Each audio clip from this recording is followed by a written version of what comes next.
Let's continue here on News at Prime tonight. National Assembly Speaker Nosiviwe Mapisa-Nqakula will engage with Chief Justice Raymond Zondo at an appropriate time. It's following his recent comments about Parliament.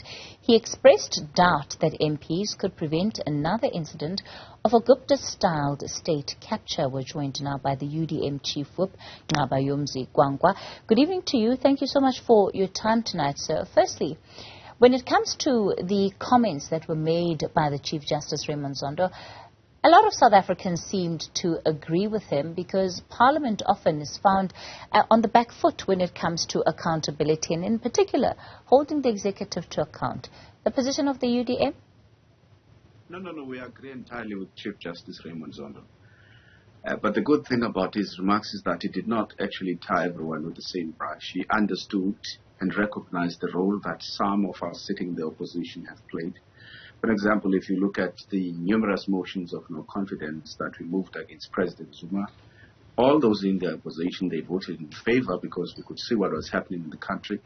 But what happened is that the African National Congress, because of this principle of majoritarianism, we decided to actually defend its own president. It's exactly the same thing that is even happening now.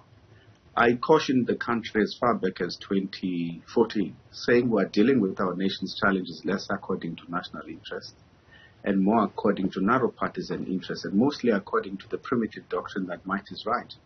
At the time, I said that numerous times in Parliament, I was actually citing the problems that ended up being flagged and discovered during the Zondo Commission investigation, where when we had to close ranks as public representatives, work together as political parties in the best interest of the country. Most of the times, political parties, especially the governing party, chose to defend and protect narrow partisan interests. And that is where we find ourselves today. I think the Chief Justice is really and honestly trying to caution Parliament to say, we expect more from you, we expect better from you because you are elected public representatives that swear allegiance to the Constitution and not necessarily to your political parties. And that's what we should be doing. Both the presiding officers of the National Assembly and the National Council of Provinces seem to be concerned about his comments. Why do you think that is? No, look, remember, the only thing that concerns them is simply because they probably perceive it as if the Chief Justice is casting aspersions on the ability or on the integrity of mainly ruling party MPs to be able to do what's right for the country, but he's basing that on past experience and what happened in the past.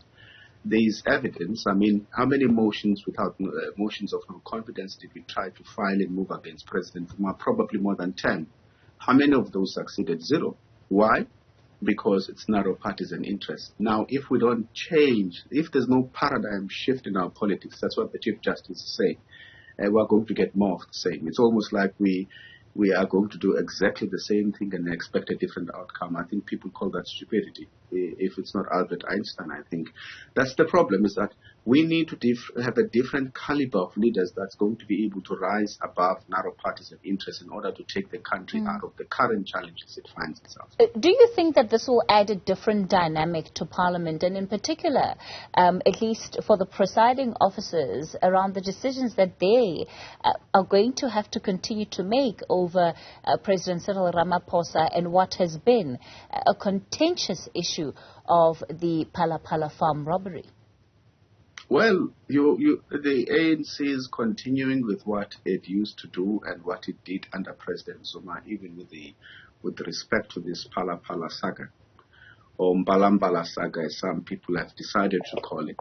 The problem has always been, apologies for that, the problem with the Palapala saga is that once again they want to subvert checks and balances on the executive, because what they want to do is that the dominant faction of the African National Congress does not want its leader to account to Parliament.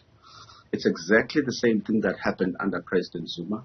And if we allow it to happen now, it means we're going to wake up 3, 4, 5 years later and then blame each other or people. You have a situation where people are going to blame Parliament for its failure to discharge its constitutional responsibilities. We must, at all times, without fear or favor, hold members of executive to account. President Cyril Ramaphosa, even in this instance, must be treated the same way that Parliament tried to treat President Zuma in the last term. There's no need to treat him with kid gloves or to mollycoddle him.